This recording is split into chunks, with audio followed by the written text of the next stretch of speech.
नमस्कार मु संजीवनी आपनको स्वागत जनाऊँ एएफ न्यूज इंडिया को आसतु नजर पकाइबा आज अपडेट उपरे। सहरांचल उठा दोकानी 26 कोटी 29 लाख टंका सहायता घोषणा कले मुख्यमंत्री। एणिके गूगल स्टोरेज रे रखि पारिबेनी मागणा एवं असीमित डाटा जून रु बदलिला नियम। आगामी दिन में 10,000 सीएनजी स्टेशन प्रतिष्ठा सह 5 कोटी पीएनजी संयोग लक्ष्य केंद्र मंत्री धर्मेंद्र प्रधान को सूचना।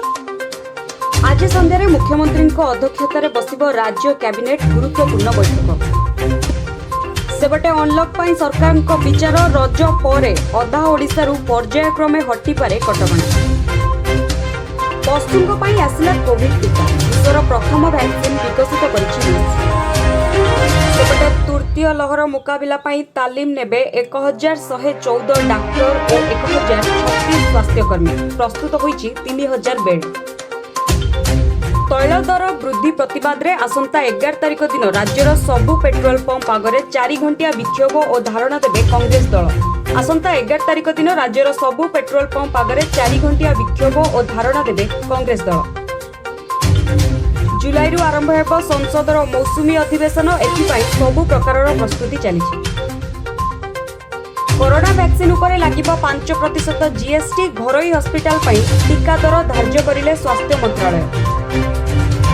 सेपटे मैट्रिक और युक्त 2 पर यूजी पीजी परीक्षा को नहीं द्वंद्व। आसंता शनिवार उच्च शिक्षा विभाग हेबाकु थिबा सम्मेलन रे नहीं पारंती गुरुत्वपूर्ण निष्पत्ति।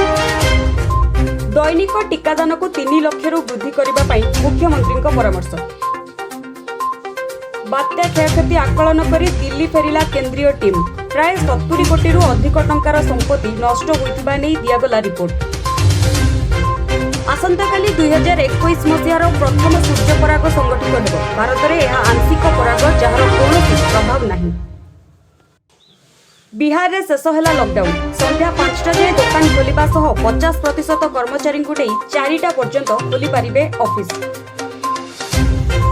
सेपटे संपूर्ण रूपे अनलक है उत्तर प्रदेश समस्त जिले में कोरोना कटकणा कोहल। पुणी बाहरिला चीन रो पुराना रोग।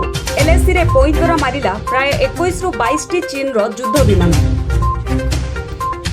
कर्मचारी प्रोविडेंट फंड नियम रे परिवर्तन। नियम अनुसार प्रोविडेंट फंड रो यूनिवर्सल अकाउंट नंबर रे आधार संयोग करबा हला बाध्यतामूलक। विश्व टेस्ट चैंपियनशिप फाइनल पाई ऑफिशियस घोषणा कला आईसीसी।